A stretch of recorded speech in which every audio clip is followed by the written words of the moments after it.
Now, like I said, this phone does need some improvements on maybe the camera app. Hopefully battery life can get improved a little bit. Maybe added animations, subtle animations, not intensive, heavy animations. Hey everyone, Tim Schofield here from CubeKing77.com, and it's been 8 months since the release of the Google Nexus 6.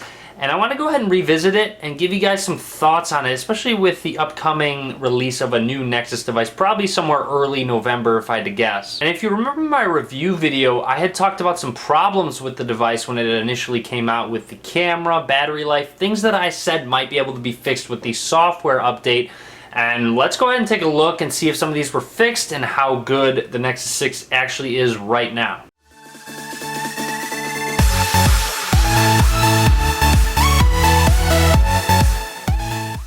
Alright, so here's a look at the very large Nexus 6 again, and you'll notice some cosmetic differences. One of them being the silver on the outside of the Nexus, actually a little part of the end started to peel off, so my OCD kicked in and I just peeled all of them off. You'll see the silver on the M is still there actually, and I don't mind it at all. That's really not that big of a deal for me.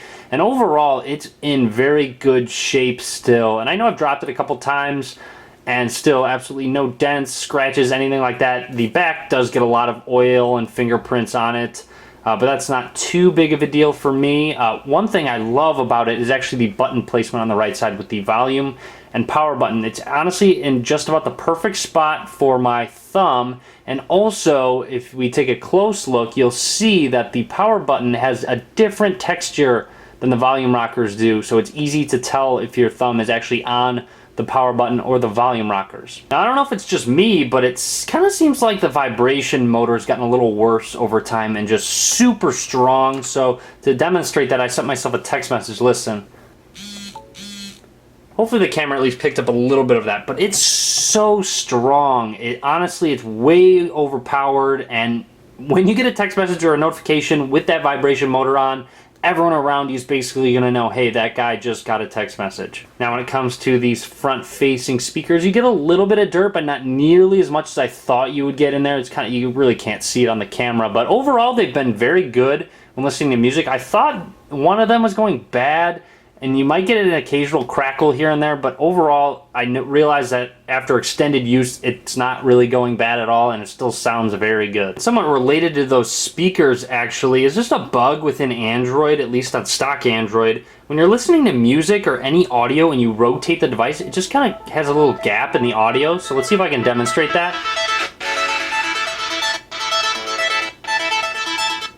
It's like I'm trying to make a remix or something with the song, but you see, you kind of get what I mean, how it just does that quick pause, and it's very annoying, and they haven't even addressed this and fixed it yet. Overall, the device is still a little bit too large for my liking. 6-inch displays are just a little bit too much for me, especially when you don't have a one-handed mode or even a multi-window mode to utilize this large screen. But overall, the display is really great. It's a 1440p display, but with that comes some downsides with battery life, maybe processing power because the processor needs to project that image in the screen resolution. So overall, I wish it had a 1080p display. I think I said that in my first review, but overall, I still wish it did have a 1080p display. As good as it looks on 1440p, I would take the extra battery life and a little bit better processing power. Because I say processing power, sometimes when you're multitasking or just doing basic things of scrolling, it does get stuttering, especially if you have a decent amount of notifications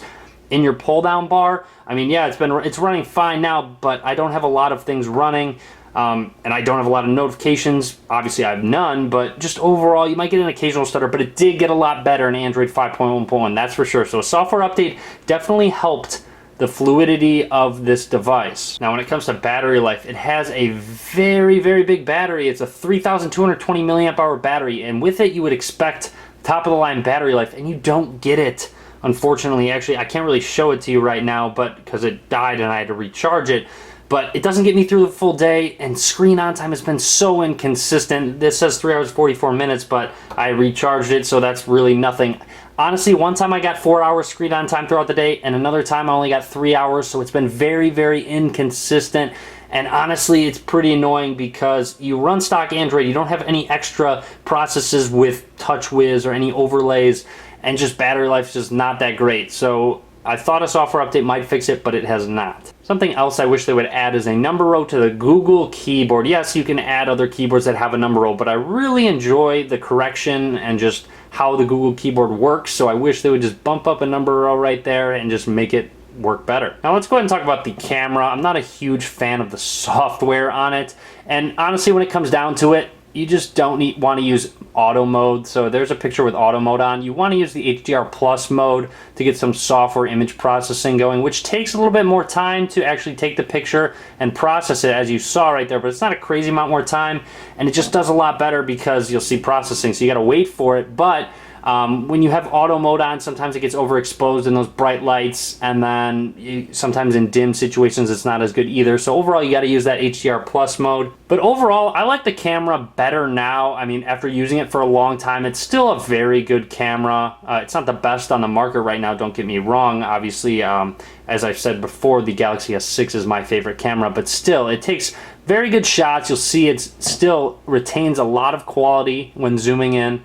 So overall, I would say it's still a very good camera, and I mean, I'm pretty pleased with it, just day-to-day use. Overall, I still think this is a really great multimedia device with the larger screen and the front-facing speakers.